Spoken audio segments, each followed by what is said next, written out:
Oke, assalamualaikum warahmatullahi wabarakatuh. Ketemu lagi dengan saya Yoga. Sekali ini saya akan bahas tentang rem sepeda motor. Fungsi sistem rem tersendiri yaitu untuk menghentikan atau mengurangi laju kendaraan sepeda motor agar dapat tercapai pengendara aman. Sesuai penghentian laju tersebut disesuaikan oleh pengendara. Komponen sistem rem dirancang untuk mengontrol kecepatan laju kendaraan. Dengan prinsip kerja rem adalah dengan mengubah energi kinetik atau energi gerak, tekanan gerak merubah menjadi energi panas. Itu ketika kita melihat dari sisi sistem energi. Kalau dilihat secara mekanis, secara umumnya itu sistem rem dari tekanan dirubah menjadi tenaga dari gaya gesek sehingga mampu menghentikan laju kendaraan.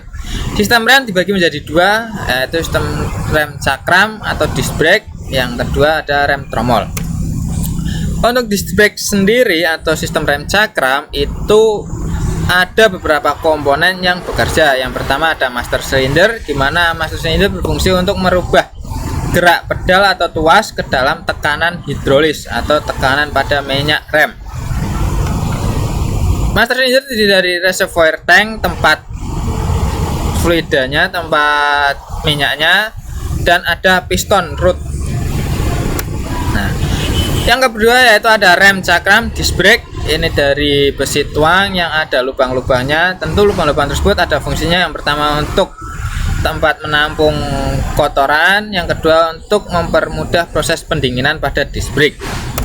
Berikutnya ada rem cakram yaitu pad disc pad atau kampas rem. Nah, ini bahannya macam-macam, ada yang dari metalik fiber dan sedikit serbuk besi, ada juga yang dari asbes, ada komponennya bermacam-macam tergantung kualitas yang dihasilkan. Lanjut ada rem kaliper. Kaliper tersebut berfungsi untuk tempat piston kaliper, tempat disc brake pada roda, biasanya terdekat pada suspensi. Nah, jenisnya ada dua, yang ada pada OM atau standar pabrikan, ada yang single piston dengan satu piston, ada yang dua piston. Kalau alpha marketnya atau modifnya itu ada yang sampai 3 piston sampai 4 piston juga ada. Yang berikutnya ada selang rem, bertujuan menyalurkan minyak dari master ke kaliper. Tentu yang berikutnya ada minyak rem sendiri atau hydraulic pressure. Ini untuk yang standar digunakan standar DOT3, DOT4 atau DOT5.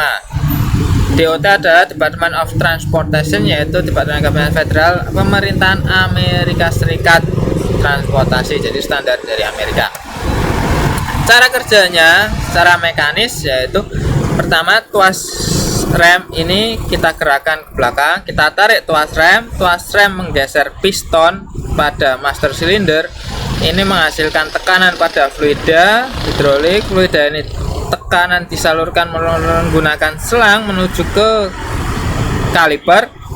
Kaliper masuk ke ruang piston kaliper. Piston tertekan, piston menggerakkan kampas rem menekan disc brake sehingga terjadi gerakan antara disc brake dengan kampas rem. Nah, gesekan inilah yang menglambat laju roda sepeda motor. Ada perbedaan ruang antara piston master cylinder dengan piston kaliper. Perbedaan ini yang mengakibatkan peningkatan tekanan yang dihasilkan antara pada master cylinder ke kaliper.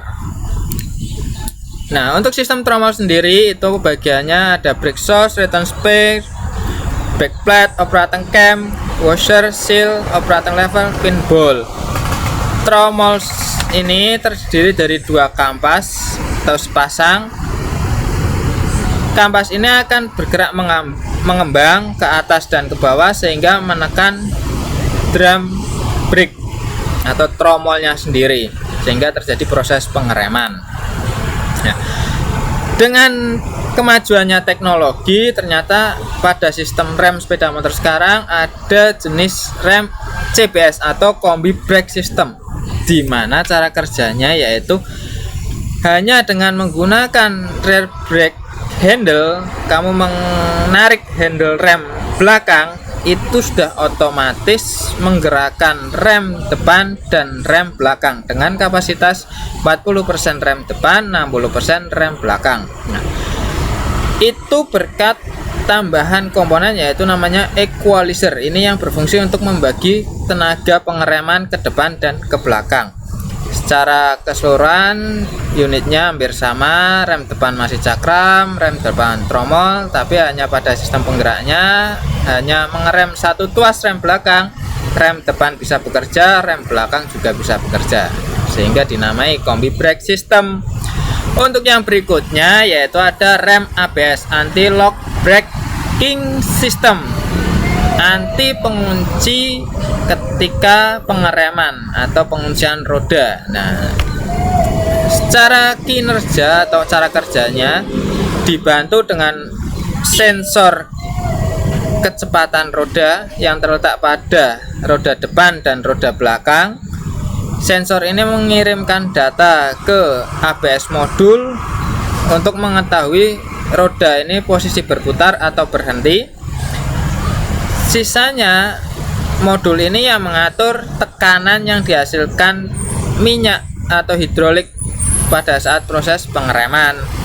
Nah, sehingga ketika laju motor sedang kencang, kita rem secara kencang juga, maka tidak akan terjadi penguncian roda pada sepeda motor.